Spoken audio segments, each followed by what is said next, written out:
It's Tuesday, the 5th of January, 2016. Happy birthday to Alex English.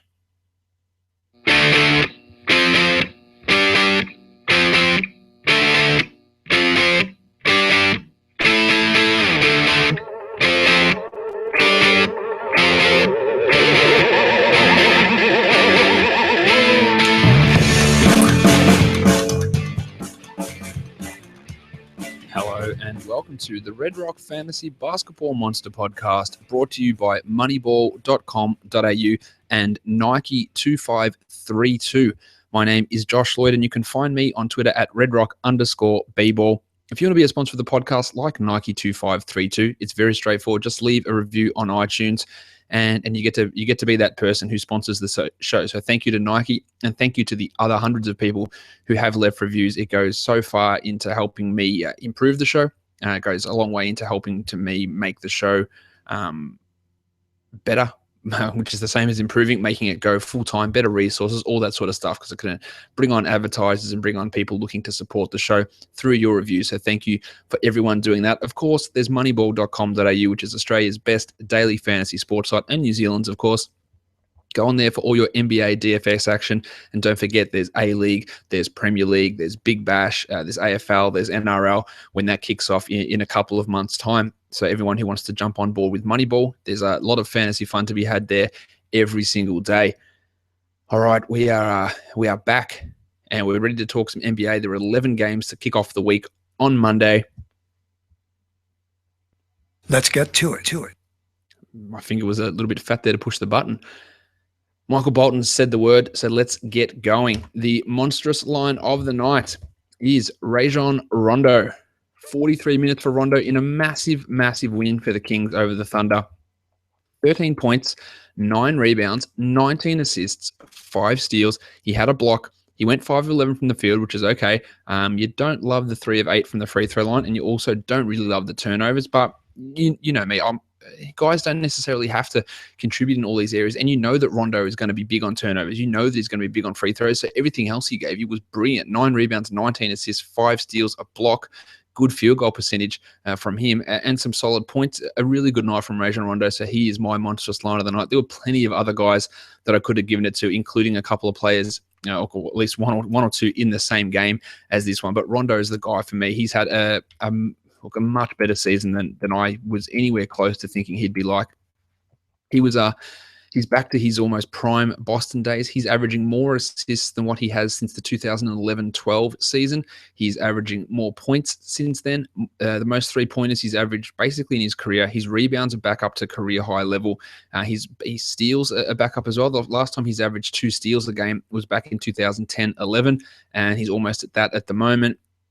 Yes, the percentages aren't great, but he's still taken his field goal percentage up 4% this year, and his free throws have gone up 10%, and that's pretty big. You still have to probably punt the free throws, or at least consider it as part of a punt when he's going 50% from the field. It is only on 2 attempts, so it's not a complete write-off. And the field goal percentage, he's almost right on average at 46% for the year. So not a big concern there, especially when he was 43 and 40 the 2 previous seasons. And actually shooting 35% from 3 as well, which again is his best figure in the last 6 years. So everything going right for Rajon Rondo. Don't really know what to put it to be honest. I know some people will say contract year, but let's be honest, he was in a contract year last year as well, and it was the worst season of his career. So putting stock in it being his contract year, and that's the reason why he's being so good, it doesn't really add up to me, but there's something that's happening. Maybe it's the Kings factor. Some people just like playing for the Kings. Rondo appears to be one of them. Omri Caspi is the other one who really flourishes in Sacramento.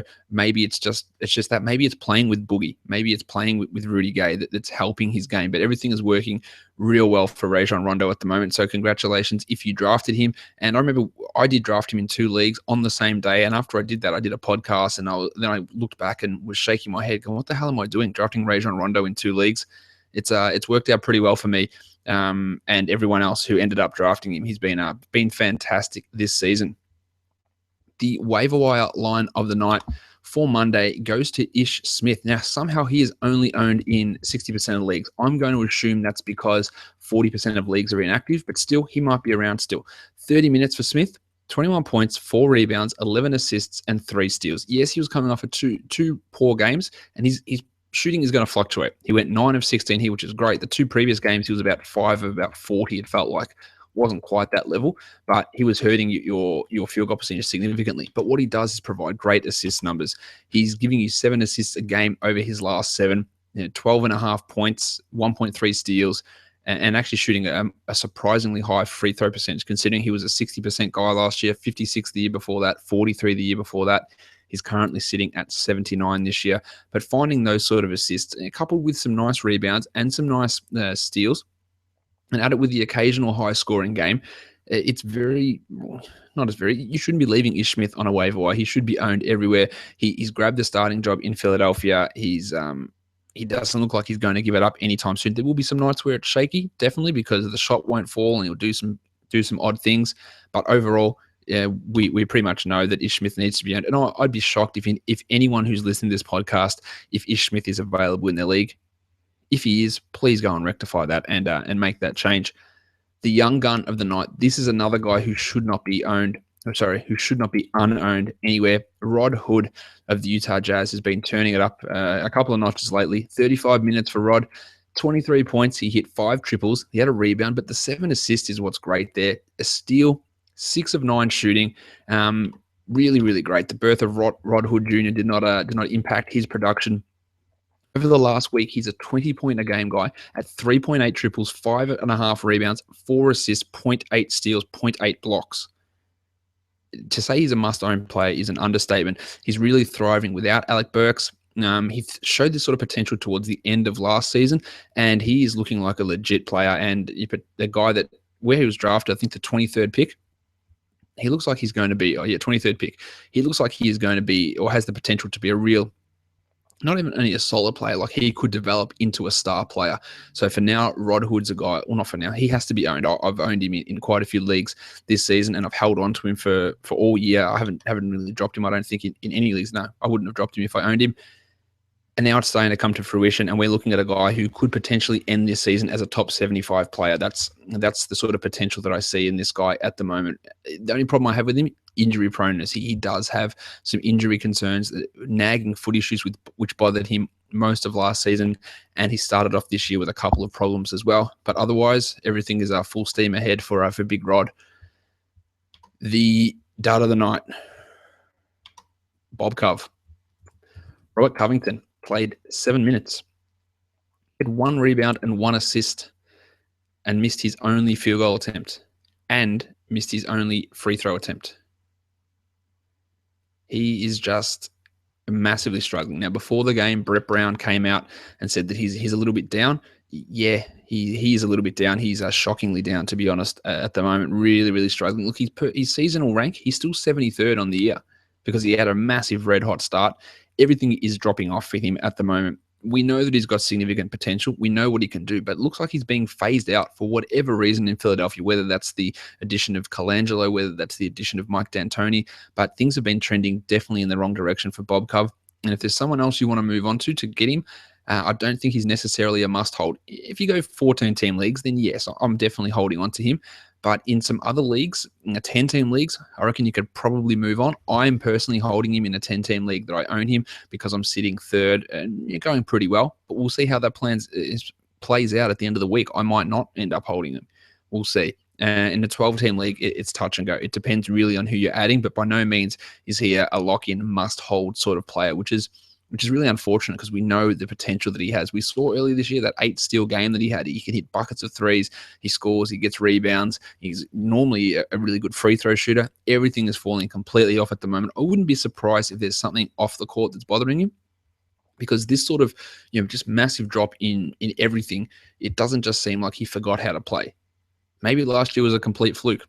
I doubt it. But everything is not as it seems with Bob Cove this season, unfortunately. All right, let's now bring up the perfect lineup from yesterday for DFS purposes before we head into the box score breakdown portion of the show. There we go. So Monday's perfect lineup. You would have had Rajon Rondo at point guard giving you 58.3 points and Ish Smith at the other spot going 44.3. The Smith pick was it was a pretty straightforward one. I think Rondo was also in a good spot. He'd put up nice numbers the night before going against Russell Westbrook, especially when we knew that Kevin Durant was out. That means Westbrook has to take more offensive responsibility and he's less focused defensively. So that I think that does mean that opposition point guards against the Kevin Durant-less Oklahoma City Thunder really can thrive. And Rondo put up a big one. At shooting guard, Victor Oladipo at 35.9. He moved back into the starting lineup. We're going to talk about him in a sec, and had his best game probably for the season. Look, once you knew that he was maybe going to start, you would have looked at using him. Prior to that, you had no real reason to go, I'm going to go and add Victor Oladipo to my DFS lineup. Jeremy Lamb at 32.1. He was just a complete flyer guy. Hard to think that he would have played as many minutes or played as well as he did against the Warriors and with Jeremy Lin back. At small forward, Paul George has returned to his early season form, 46.4, and Jay Crowder went 41.7 points. Red hot at the moment, Jay Crowder, the guy that I hope I mentioned on yesterday's podcast, really putting in some big games for the Celtics. If you want to talk about out of the blue, Zach Randolph. With Matt Barnes coming back, Zach Randolph was on the bench. He'd been benched for Tony Allen. So he'd been benched for both Tony Allen and Matt Barnes this year. But in this one, he went massive. He scored 51.1 fantasy points. Played over 30 minutes. I don't know how you could have predicted that Zach Randolph was going to do that. It was completely not out of character, but out of what we've seen from him over the last month. So congratulations if you went with that. Pretty lucky, I reckon, if you did. And Serge Ibaka at 43.9. The Kings do allow power forwards to go big, and he went huge here. Speaking of going huge, DeMarcus Cousins was the best overall DFS value, not even value guy. He gave us the most DFS points yesterday, 60.3, really tore up the Thunder inside, and he was a guy that was always worth a look at his price, which is now under $10,000. All right, that is it for the optimal lineup. Let's now look at these games in that extra bit of detail and see what sort of information we can.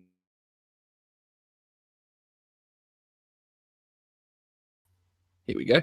The first game of the night was the Toronto Raptors and the Cleveland Cavaliers. The Raptors got beaten pretty comprehensively in this one. DeMarre Carroll was a late withdrawal with a swollen knee. He's been having problems with that knee all season.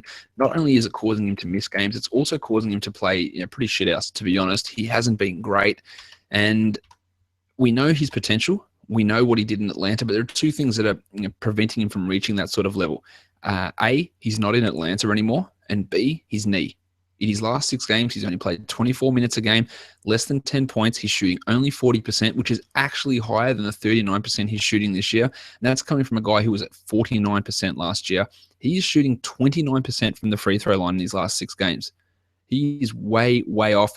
There's definitely a comfort factor, and the injury factor is really hurting DeMarre Carroll.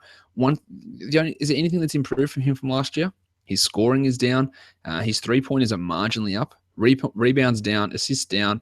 Steals are up as well, but that's since coming back from injury, they're way down as well. And percentages is completely in the tank. I can understand if you don't want to hold DeMarre Carroll with his knee being a problem. In a 10-team league, absolutely. I reckon you can find better options out there. In a 12-team league, I'd probably be a little bit more hesitant about moving on from him, but I can understand that the rationale would look, this guy's just up and down. He's killing my percentages. It's hard to trade him away for any value at the moment, just not giving us anything good at the moment. James Johnson got the start, played 23 minutes for 5 points.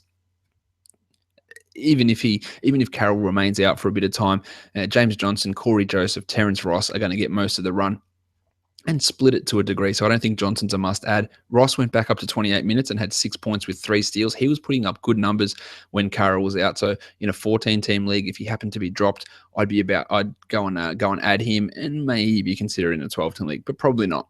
Kyle Lowry was big, 23, 4 and 10, 2 steals, a block, and 3 triples. He had a great overall night. And DeMar DeRozan, not his greatest, but still 19 points on 53% shooting. Had 2 rebounds, 4 assists, and a steal. So a pretty good night from DeMar. And Patrick Patterson was one of the 2 useless power forwards who was able to get going in this one. It was Luis Scola in the last game. 26 points for Patterson, 26 minutes for Patterson, 15 points, and 3 triples. Him and Scola are not worth owning in a 12-team format. Bismack Biyombo, just 18 minutes for him, 10 and 5 with a block, while Jonas Valanciunas went 9 and 8 with 2 blocks in his 27 minutes. Definitely hasn't ramped it back up yet, Valanciunas, but still giving you enough value that you obviously have to hold on to him. For the Cavs, Kyrie Irving, 29 minutes for him, but 25, 6 and 8, 2 threes on 10 of 16 shooting. That's obviously impressive, and that's the sort of thing where we go, yeah, I'm glad that I ended up drafting him. Hopefully he didn't fall in too big of a hole, but yeah, that sort of performance, we're talking top 15 value that you might have been able to get in the 40s. Now, I drafted him in one league at about pick 41, and I had him stashed in IR. I actually just activated him for today, so I'm pretty happy to go and grab him. Pretty happy to get him into my lineup with this sort of performance, and fingers crossed that he stays healthy. Kevin Love, all over the board defensively, 2 steals and 3 blocks, 14 points, 9 rebounds, and a couple of threes. So a pretty good overall line from him. And LeBron just getting by, doing sort of not much, 22 and 7, 3 steals and a 3. Still a pretty good line, but it's not LeBron-esque. And J.R. Smith got hot from 3. He went 8 from 14, 24 points, all of them from 3, 3 rebounds and an assist. The only value he really gives you, though, is 3-pointers. Not a must-own guy to me, but if I saw him on a roster, I wouldn't be like, what's this guy doing? He's wrong. Just that with so many guys there, Smith, Dellavedova, Iman Shumpert, Mo Williams, who didn't play in this one, and I feel that could be something that continues on for a big chunk of the season. James Jones, he seems to get little minutes here and there.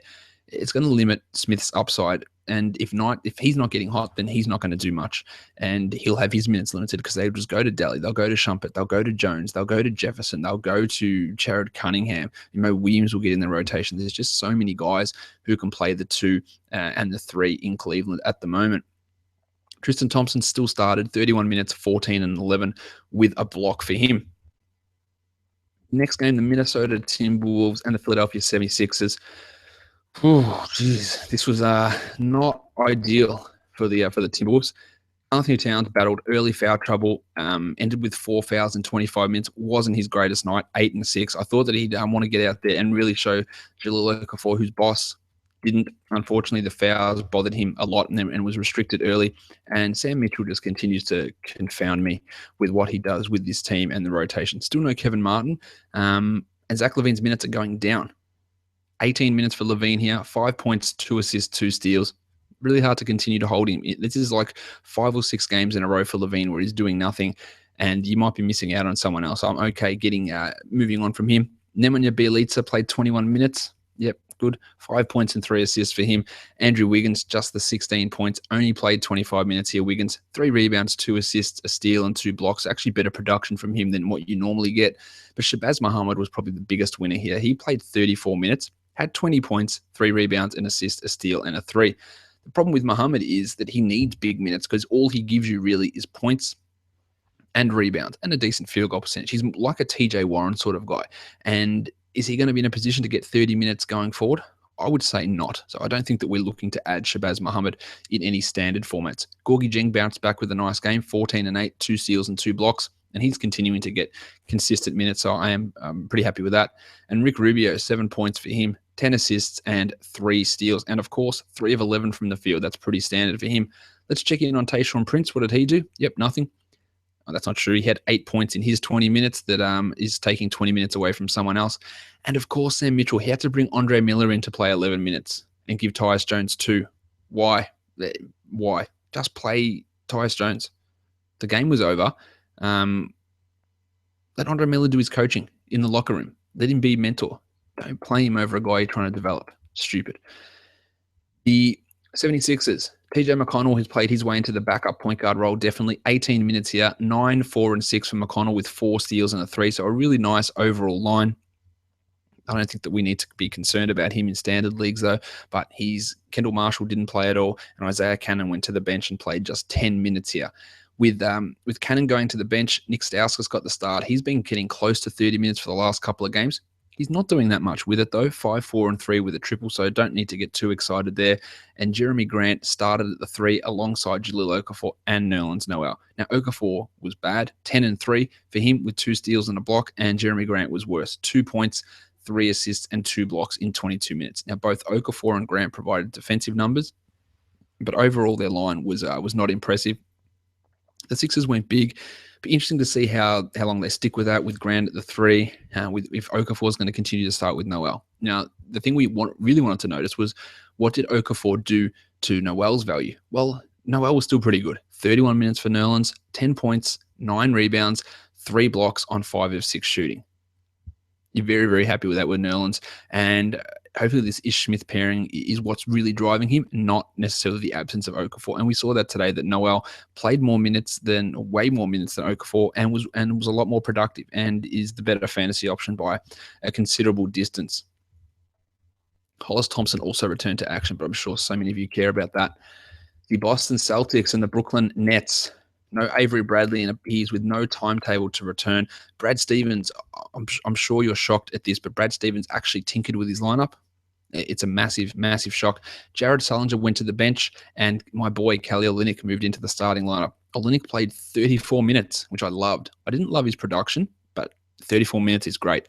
9, 4, and 2, a 3, and a block. You know that I'm all over Olynyk's per 36 numbers if he gets an opportunity.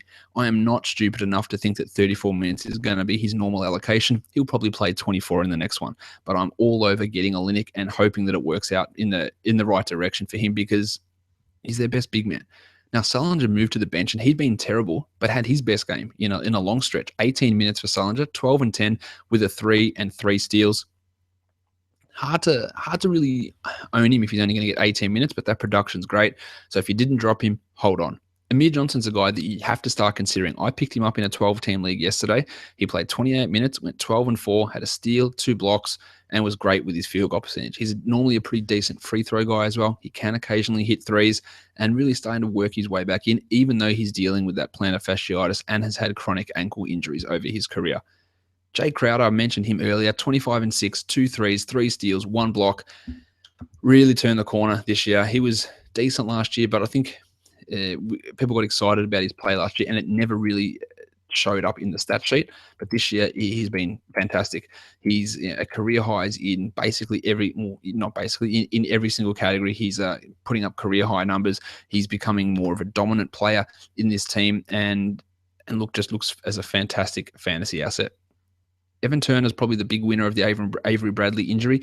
37 minutes here, 36 in yesterday's game, 12, 11, and 3 with a block. And while Bradley's out, and if Turner plays 30 minutes, we know he can have fantasy value.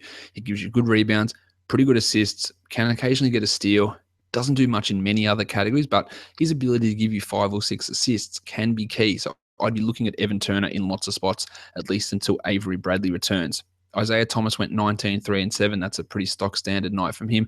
And Marcus Smart, only the 24 minutes, but still a nice line. 7, 4, and 3 with a steal. He's definitely going to be a 12-team league guy within the next couple of weeks.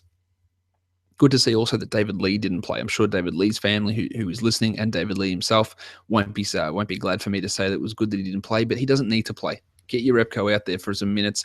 Get Olynyk, get Johnson, get Sullinger. There's your front court. Lee provides nothing to this team at this point. On the Nets, Shane Larkin wasn't a good start. 27 minutes for Larkin. I like the fact that he played 27 minutes. 4 points, 2 rebounds, 2 assists. Not his greatest performance. Do not drop him after this. Let's just see how it works out. He's still going to be a guy who can approach 6 assists and 2 steals, and that can be super valuable. Donald Sloan played 21 minutes as his backup, 5, 4, and 3 with a 3 and a steal. I'm not getting overly excited with Sloan, but he's definitely in the deeper league conversation. Joe Johnson's 2 games without Jarrett Jack, 2 big ones. 21, 6, and 4 for Johnson with 2 threes. Now, throughout the season, he's been a really solid source of assists, but his shooting has been that bad that his scoring has been terrible and his field goal percentage has been just brutally bad. He's averaging 4 rebounds, 4 assists, 1.3 threes, and a steal this season. So that looks good. If he takes his field goal percentage up from 36 up to 44 and goes from 11 points up to 16 or 15 points, then all those other numbers look fantastic. His 80% free throws look great. And then he becomes a guy that you pretty much have to own in standard leagues. Can we rely on this field goal percentage coming up? Don't know. The extra usage should be there with Jack out. So I'd look to Johnson if you're looking for some sneaky assists that you don't really think about it when you associate Joe Johnson, but points and threes is the big thing that he's going to be able to offer. So have a look at him. Bojan Bogdanovic was also good, 12 and 12 in 34 minutes, 3 assists and 2 blocks, and he took 14 shots. He only hit 3 of them, but it could have been a much bigger night from Bogdanovic. So I'm okay with grabbing him in 12-team leagues as well. Wayne Ellington also got a bump. He played 27 minutes for 8 points, but he is pretty much as streaky as they come. So I don't think we need to worry too much about him from a fantasy point of view at the moment. Now, the Magic and the Pistons, the Magic got absolutely caned. Alfred Payton was out with ankle problems, so Victor Oladipo started, and apparently Oladipo was going to start anyway, even if Payton played. So read into that what you will about Payton's future, but I'm not dropping Alfred just yet. Let's wait and see exactly what happens when he does return.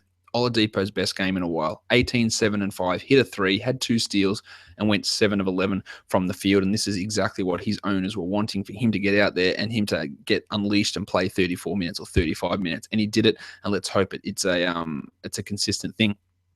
The rest of the team, it was just yuck.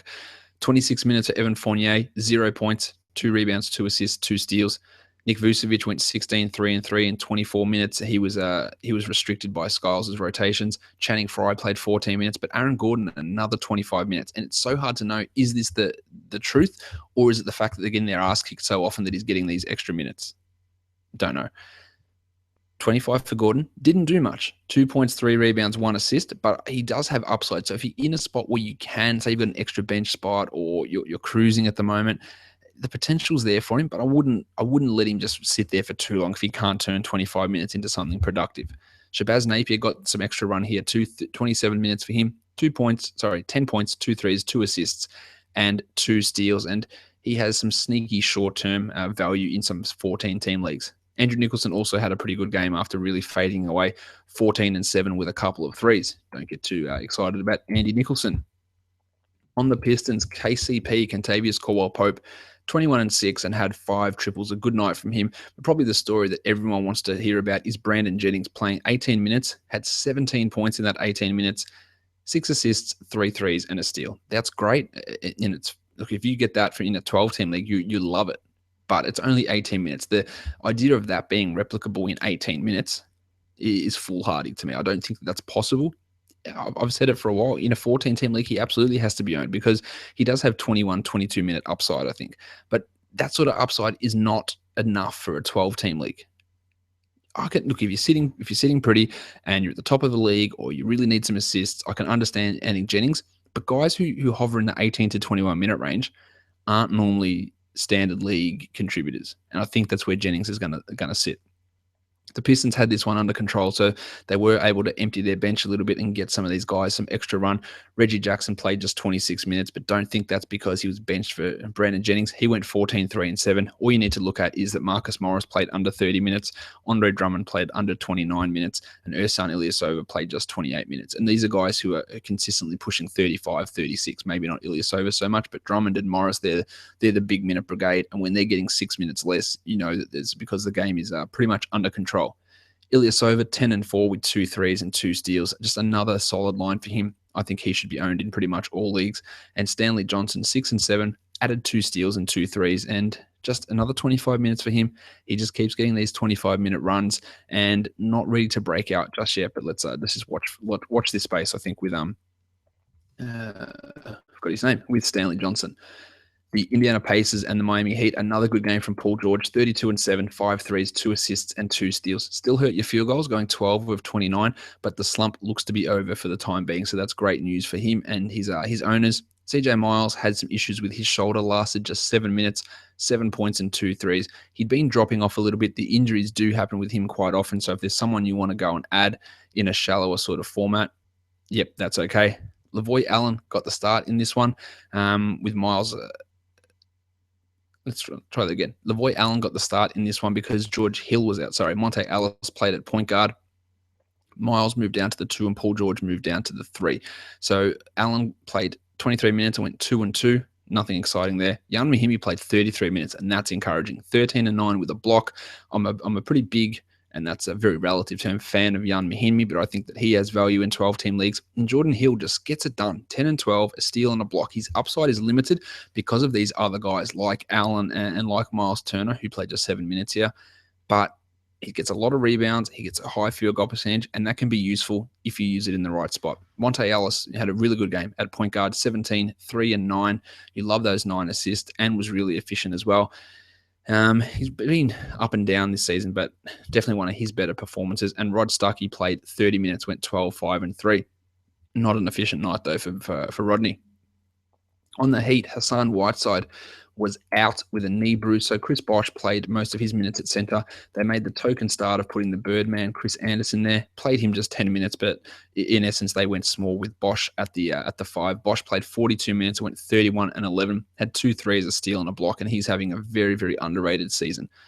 Dwayne Wade, 38 minutes, 27 and 8, and Goran Dragic played 39 minutes and went 13, 5 and 4. So the big names all producing pretty much what we sort of expect with Wade and Bosh going a little bit over. Now, Tyler Johnson was probably the biggest winner from Hassan Whiteside's absence. He played 36 minutes, but just went 8 and 8 with a steal. He's not worth owning in 12-team leagues, nor is Justice Winslow, who went 7 and 6 in his 36 minutes, and Luol Deng played just 27 for 8 points. So not much value for any of those guys. And Gerald Green was back down to 16 minutes. He did have a 1-1 in that 16 minutes, but peripheral stats from him have been pretty few and far between this season. The Sacramento Kings and the Oklahoma City Thunder, DeMarcus Cousins added to Rajon Rondo's big night. He went 33 and 19, had 2 triples, had 2 blocks, and went 9 of 10 from the free throw line. He was also just 11 of 27 from the field, but still a pretty good night from Boogie. Omri Caspi was out in this one. Ben McLemore and Quincy Acey started, and they combined for 12 minutes. McLemore dealt with some back issues. Acey dealt with some lack of talent issues, and that restricted their minutes in the game. AC put up 1 rebound in his 5 minutes. He obviously has no fantasy appeal, and neither does McLemore. Marco Bellinelli got big run. 34 minutes for him, 21 points and 2 triples with a steal. Let's wait and see if Caspi's injury is serious at all. But Bellinelli has very limited appeal. He can score, but he's not going to do much in many of the other areas. Costa Koufos also had a big game, 8 and 8 in 29 minutes with 4 blocks. Big game from him. He's a deeper league guy, though, at this point. And Willie Cauley-Stein, his first game back after hurting his finger, cut another one of his fingers. He did play 15 minutes, and he looks like he's going to be fine to play through it. 8 and 3 with a block, and he can be left for keeper and dynasty type formats. Rudy Gay just chucked in a quiet 16 and 5 as well. On the Thunder, Serge Ibaka went 25 and 7. He hit 3 triples, had a steal, and 5 blocks in what was a huge night. Westbrook went 17, 8, and 15 with 2 threes and a steal, but a brutal 6 of 23 shooting for Russ. Anthony Morrow replaced KD in the starting lineup, who was out with a sprained toe. Morrow played 34 minutes, had 20 points and 3 threes, and that's exactly what he is, a dead-eye three-point shooter who does nothing else. Steven Adams was also pretty impressive here, 15 and 10 in 27 minutes, while Enes Kanter was reduced to just 16 minutes there, and that's why it's real tough to own him in a 12-team league. I know you're itching to know what my boy Campaign did in this one. Well, he played 19 minutes, had 11 points, 5 rebounds, an assist, and a 1-1. He just is carving himself a very solid role. He played next to Westbrook in this game quite a bit. DJ Augustine is done in the rotation for the time being. Payne is an absolute must-own if something happened to Russell Westbrook. For now, we'll leave him for a deeper formats, maybe 14-team leagues.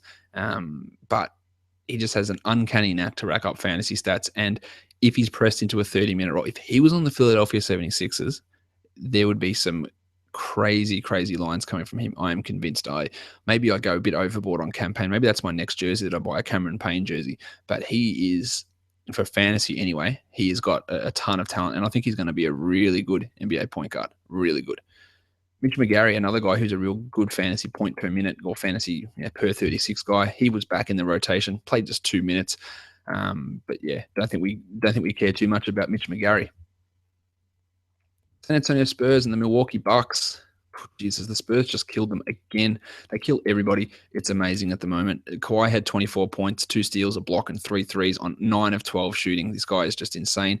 Tim Duncan returned 14 and 10, 2 steals and a block. That's more the Timmy that we know. And Boris Diaw with another solid night, 14 and 4. And Manu Ginobili went 8, 4, and 7. 2 steals and 2 threes for Manu. You know my thoughts on Manu. He does have value in a 12-team league. Boris probably a little bit deeper than that, but just providing some nice numbers. Tony Parker was out in this one. I thought they'd go and start Ray McCallum as they did earlier this season. They didn't. They started Patty Mills, and he played 28 minutes. 10 points, 3 triples, and 5 assists for Mills. As long as Parker remains out, Mills has borderline 12-team league value. How about that Danny Green breakout? I need a cricket's sound effect. Danny Green, 14 minutes, 3 points with a 1-1, but yeah, didn't work out so well. So if you picked him back up, maybe give it another game. But yeah, remember, that was one game, and there was 35 other bad ones in there as well. LaMarcus Aldridge, 16 and 11, ho-hum. That's what he does now, and it's top 75 sort of value. And Jonathan Simmons really took it up a notch in this game as well. 18 points for him in 20 minutes. Not much else to talk about with the Spurs. They just destroyed them. On to the Bucks. A big game for Michael Carter-Williams, a 111, 16, 4, and 6 on really efficient shooting. A good night from him. Didn't have a turnover as well, and hit his only three-point attempt. He's solidified that role as a starting point guard for now. And I think it's pretty solid with Jared Bayless hurting that same ankle again that caused him to miss about 11 games throughout December. Bayless lasted 7 minutes here. I think this is what this is going to do, is going to allow OJ Mayo to get back to a 25 to 26 minute role. Mayo was disgustingly bad in this game, though. It had gone off, the Mayo. 24 minutes for him, 1 assist, 1 steal. Not a good night. But when he was playing 30 minutes early this season, he was a guy that you had to own. Watch this space. Maybe if you're in desperate need of a shooting guard who can give you 4 assists, he's someone to look at. But Bayless looks like he's going to be sidelined again for a little bit of time. Giannis Antetokounmpo was questionable with that tooth chip. He played 30 minutes, 11 and 4 with a steal and a block, and Greg Monroe went 15 and 8, 2 steals and a block. So good nights from those guys. And even Chris Middleton with Kawhi on him went 19, 3 and 4. But overall, they just got absolutely hammered by the San Antonio Spurs. The Houston Rockets and the Utah Jazz. Trevor Ariza has been quiet this year, but this is a Trevor Ariza game of old. 13 and 4, but 3 triples and 4 steals, and that's where his value comes from. And James Harden went 30, 5 and 7 with 4 triples and a block. Dwight Howard played 41 minutes. Let's see if that impacts him at all moving forward. 16 and 13, a steal and a block. A nice night from Dwight. And what about at point guard? There was no Ty Lawson. Patrick Beverley played just 23 minutes. That's because Jason Terry played 31. Yeah. 31 minutes for Terry. 9 points, 3 rebounds, 4 assists, a steal, and a 3. He's only a guy to look at in deeper leagues, but still a pretty weird situation when Jason Terry's getting that many minutes. The power forwards. Clint Capella played the most minutes. Fortunately, it was only 20. 2 points, 5 rebounds for him. Terrence Jones, 2 points in 15 minutes. And Montrezl Harrell had 2 points, 2 rebounds in his 17 minutes. I haven't said it for a while, but Terrence Jones doesn't need to be owned in 12-team leagues. And not only doesn't need to be, he shouldn't be owned in 12-team leagues. Capella, not a must-own, but for certain teams, yes. There was no Donatas Motiejunas in this game. There was no Ty Lawson. There was no Marcus Thornton. And Jones and Capella couldn't do anything. This team is a mess. They still got the victory, which they should never have been able to do, but they did. And, yeah, just don't hold on to Jones. I can't endorse that. On the Jazz, Gordon Hayward, 27 and 3.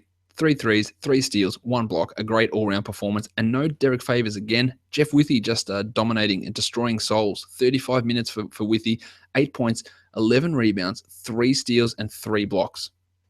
He has been out of control as a starter. The problem is with the Derek Favors issue is that Favors is like, oh, he's going to go and warm up. Yeah, he's warming up. He's in shoot-around. And he's going to play. Then he doesn't play for 2 weeks.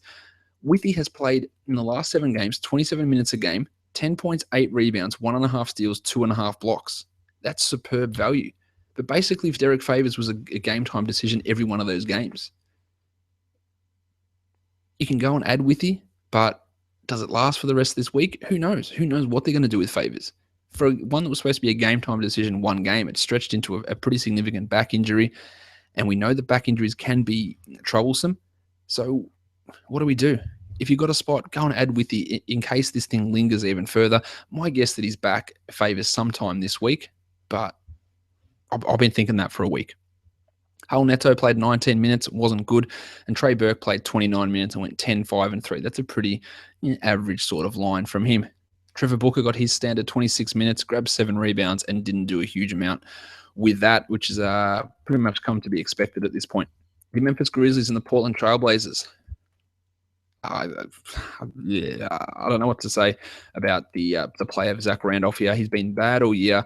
Matt Barnes returned and started. Tony Allen went to the bench, and Randolph played 31 minutes. He went 26 and 18. He had a steal. That's a huge night from Zach Randolph. He basically hasn't done that all season. You can add him if he's available in a 12-team league for rebounds, but this feels like a blast from the past and not something. He'll be most likely back to 24 minutes in the next game. When you lose your job to Tony Allen, who is not good anymore, let's be honest. He lost his job to Matt Barnes, who was then suspended, and then lost it to Tony Allen while the suspension was on. So Randolph hasn't been traveling that well. Big game here, though. Courtney Lee was also big, 16, 3 and 3 with a couple of steals.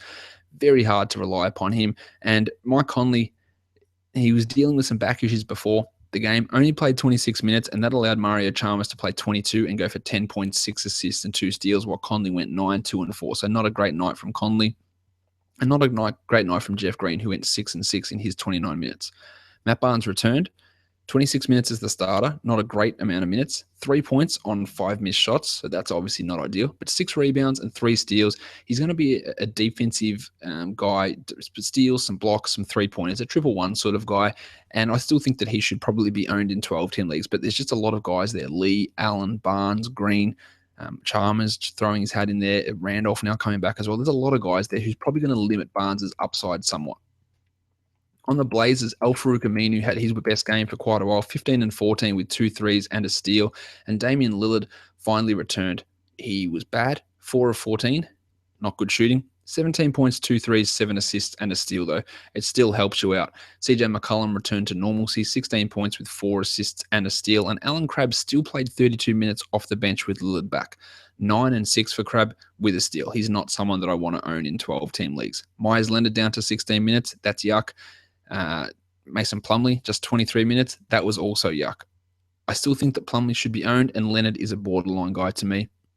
But with Lillard back, I think Leonard's value might dip a little bit. The last game of the night is the Charlotte Hornets and the Golden State Warriors. Jeremy Lamb, I touched on earlier, he had a red-hot shooting night, 9 of 14 in 30 minutes, 22 points, 3 rebounds, 1 assist, and 3 steals. I'm not getting overly excited about that. And Kemba Walker went 22 and 7 with 3 assists. So a little bit down on his recent performances, but still a good night from Kemba. Jeremy Lin played 31 minutes, 13 points, a 3 rebounds, and an assist. I'm big on him being owned in 12-team leagues.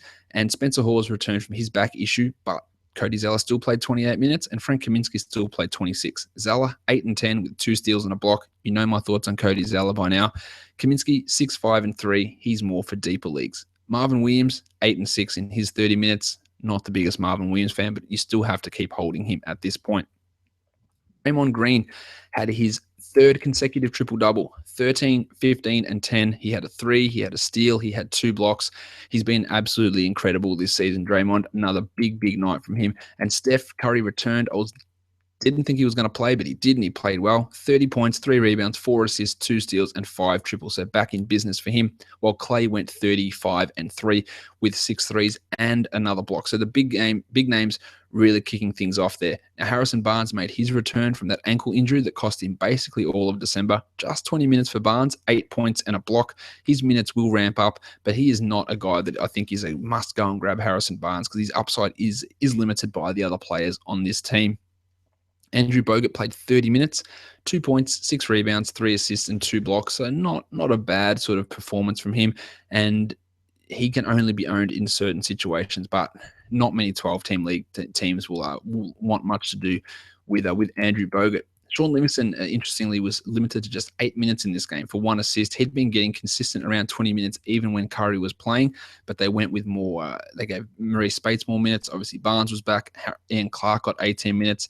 Don't think that'll be a consistent thing for what's his name? Sean Livingston. That's the guy. I don't think that'll be a consistent thing for him moving forward. I think he'll move back into that 18 to 20 minute role pretty soon. So those guys in deeper leagues that own him, I'm not going to be overly concerned by that by this dip until we see that happen for a couple of games in a row.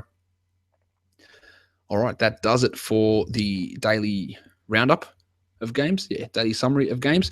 What we're going to do now is have a break. I'm going to get some water and play a little bit of a song for you, and we're going to be back with the DFS preview for Tuesday. Today's song is a new song from one of the very good supporter of the program, Trey Mauder. He's actually in the Red Rock Dynasty League. It's his band, which is called Arcade at Midnight, and the song is called Better Off Alone.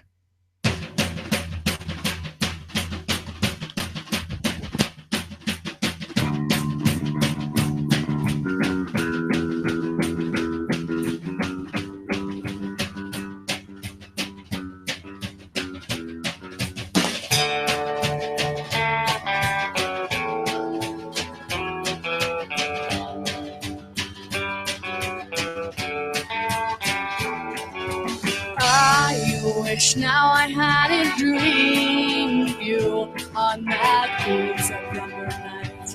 I had nothing left to look forward to. I thought you were all I wanted, but I never really knew just what you could do. Never want to leave you, 'cause I think it's worth to be alone. All right, we are back now to talk some daily fantasy basketball. Don't think that's Trey singing. So Trey, if you're listening, let me know, what instrument do you play in that band? And the band again is called, I've forgotten now. Arcade at Midnight. Yeah, that's the one. And the song's called Better Off Alone. So go and hit Trey up on Twitter. I think his Twitter account is @VeggieTrey. And if you want any more information on his band, and Trey, let us know what instrument you actually play in that band. And it's great to see all these Red Rock listeners who are in bands and playing music. And if you want to get your song on a show, let me know, and we can see if we can fit it in and rotate these songs we play in the middle. I'm all for helping you guys support me significantly, and I'm all for giving exposure to things that you do, like bands. I've got a listener who does great NBA artwork, who I've mentioned before, and stuff like that I find interesting. I'll talk about it on the show. So if you are in a band, and again, if you want to have your song on the program, let me know, and we can go from there and see what we can do. But that was Trey Mauder and his band. What do I keep forgetting it? Alone? No, Arcade After Midnight. That's what it's called. Arcade After Midnight. Sorry, Trey. All right, games. First one is, there's only 4 games on. The first one is the Milwaukee Bucks and the Chicago Bulls. Derrick Rose is obviously the biggest question mark here. He's dealing with the hamstring and some knee issues. He reckons he's going to be able to play, but it's Derrick Rose, so who knows. As for the Bucks, Jared Bayless will likely be out. Now, Bobby Portis was not good in the last game, but he's priced at $3,900. We know he's got 25-point upside here, and it's a nice matchup. He's worth looking at in a tournament, as is Nikola Mirotic at $4,700. Both of those guys, I think, are in really nice spots to put up numbers. I think that if Rose is out especially, Mirotic becomes a better play. Mirotic is actually averaging 25 points across his last 5 games, with some big games and a couple of duds in there. But without Rose, I think they need to rely upon him more for some offense. So I think that Mirotic, and against this Bucks team, who does allow their big men to put up some nice numbers, Mirotic is a nice option, and Portis is a nice tournament play at only $3,900. He could get hot. He could put up some big numbers. I like Taj Gibson. He's more of a solid guy at $5,000, a solid cash game play. You're almost going to get, Taj Gibson's going to come in, he's going to give you 25 fantasy points, and he's going to piss off home. And that's pretty much what you want for a cash game. 5x value, just bang it on the nose. And I like Pau Gasol at 8,700 as well. There are a couple of other good power forwards on the slate, but Pau put up almost 50 in the last game. He's got a 40-point average across the last 5. Yes, the salary is pretty high, but see how you can fit in some other spots, because this is a spot where Pau can go big. And from memory, I think he absolutely destroyed the Bucks in a game last year. Greg Monroe at 7,400. I reckon he's not a bad option as well. He's at a 34-point average across those last 3 games. The Bulls are terrible against centers. We've seen that time and time again. So this could be an opportunity for Monroe to go out there and go for 40, go for 45, and have a real big game. His minutes have been a bit limited lately. Hopefully they just unleash him and let him go big. Speaking of unleashed, Jimmy Butler was that in the last game against the Raptors. He's at 8,300. He's almost a lock for 40 points at this point. A 46-point average across his last 3. And at 8,300, you know he's got the opportunity or the ability to go over 50. So I do like him here. Jabari Parker's probably a sneaky play, 4,400. Less than 20 average across his last 5, but the last few, definitely improving. 32-minute average in his last 3 games. The production is increasing. Just someone to have a look at if you want to be a little bit different in one of your lineups. Derrick Rose, I think we'll leave him alone. And Giannis Antetokounmpo at 6,900, just not getting it done at the moment. Not sure I really want to get him out there. OJ Mayo, you look at his numbers and you go, it's like looking at a pool of vomit, to be honest. 6.27 average across the last 3. A couple of factors there. He was ejected in 2 minutes in one of the games, and the return of Jared Bayless had cut into his minutes. Bayless is not going to play here. He's hopefully not going to get ejected in this one, Mayo. So we might see 27 minutes out of him. I predict his ownership will be pretty low. So in a tournament, you might get OJ Mayo out there at 4,600. He might put up 30 points, and there's your 6x value. And that's a great way to start off a lineup. I'm not banking on it. I'm not putting massive confidence in it. I'm probably not cash gaming him, but there's definitely something there. Michael Carter-Williams at 6,700. He's been really, really good lately, averaging 35 across the last 3 games, consistently getting that sort of number as well. And the Bulls' backcourt is not good defensively, so I think that he is worth a look. And Chris Middleton at 6,800, an extra $100. He's actually averaging less than Carter-Williams across the last 5 games and across the last 3 games. So for as hot as he'd been, he's cooled off a little bit here, and the matchup isn't quite as good for him as what it is for Carter-Williams. Not much else I think we really need to talk about. John Henson's always got tournament potential, but his role is too volatile for me to really look at using him too much. The New York Knicks and the Atlanta Hawks. The Hawks are favored by 8.5. The total is 204 in this one. Kyle Korver and Thabo Sefolosha are both listed on the injury report as probable with their ankle. There is 0 chance that they miss, from what I understand. Thiago Splitter is out with his calf, and Lou Amundsen is questionable with a lack of NBA ability. As for the fantasy value, Jeff Teague stunk in the last game. People might be off him at 6,400, going up against Jose Calderon. Can he give you 35 points? Well, he's averaging 32 across his last 5. So, yes, I think that he definitely has that sort of upside here. Kyle Korver got hot in the last game at 4,000. Don't really love using him given the way he's been playing. And Kristaps Porzingis at 6,200, his salary needs to drop. He's not giving us that sort of production at the moment. Only a 23-point average across the last 5. Maybe this is a game that he turns it around, and the Hawks have been generous against opposition power forwards, but I don't want to use it in a cash game. Percentages remains more of a tournament option, maybe. Robin Lopez has kicked it up numerous notches. The Hawks are, as I said, they are generous against big men. At 4,100, he put up 38 in the last game, 29 points in his last 3, averaged 27 minutes across that time frame as well. The thing I'm a little bit concerned about is the Hawks can go small, and they're quite mobile with Horford and Millsap, so maybe that means that there's more O'Quinn, there's more cock action, there's more Porzingis out there than Lopez, and that could restrict him. But even in some limited minutes in some of the games, like in his last game, just 24 minutes for Lopez, 37.7. He's on a hot streak. I'm okay with using him. Jose Calderon at 4,100, a real cheap point guard, an easy matchup for him. He didn't play much in the last game, but it was a blowout, and the Knicks got Jerry Grant out there and ran him some more, which I'm a fan of. But I imagine they go back to Calderon for another 26 or 27 in this one, and he can be valuable at that price. 7,200 for Al Horford. Not sure I'm really all that keen on that. That feels a little bit expensive, but I do like Paul Millsap at 8,700. He's been playing significantly better recently. 43 average across his last 5, and giving you consistent 45 points across the last few. Definitely okay with getting him out there. Although that salary is high, but I reckon that it's between him and Pau Gasol. If you want a high-priced big man, I would probably take Millsap over Gasol, but both of them are nice plays. 5,700 for Kent Bazemore. His salary is not at the right spot. It needs to be closer to 6,200. He's almost a lock for, say, 28 points a night. 30 points is definitely within his reach. His upside's not massive, but he's pretty consistent for a cash game, and you like that. Speaking of not a cash game play, Aaron Aflalo. In his last 5 games, he's had a 44-point game and a 3-point game. That's not cash game there. The 44-point game was his last one where he was out of control and basically someone else was in his body and pulling the strings, because that's not who Aaron Aflalo is. At 4,600, yeah, in a tournament maybe, but please, in a cash game, there are many other directions I would rather go. And Carmelo Anthony at 8,600, there aren't really many good high-price small forwards on the board. Melo is worth a look. The price is expensive, but you're going to get pretty much 34 to 35 points out of Melo on most nights, and that's not a terrible return, especially if you start getting 7, 8, 9x from some of your other value plays, which is possible on this Tuesday slate of games. The next game is the Sacramento Kings and the Dallas Mavericks. The Mavericks are favored by 5.5. The total is 212. There is a lot to look at in this one. Darren Williams is questionable with his hamstring. It looks like he's a chance to play, but I think he'd be on limited minutes anyway. But if he's out, obviously JJ Barea is the guy we take a look at. Devin Harris looks like he is going to play after having a back strain in the last one. And Sacramento, there's a few injuries. Ben McLemore and his back, Omri Caspi and his back, and Willie Cauley-Stein and his finger. Cauley-Stein is probable. Caspi and McLemore are both questionable.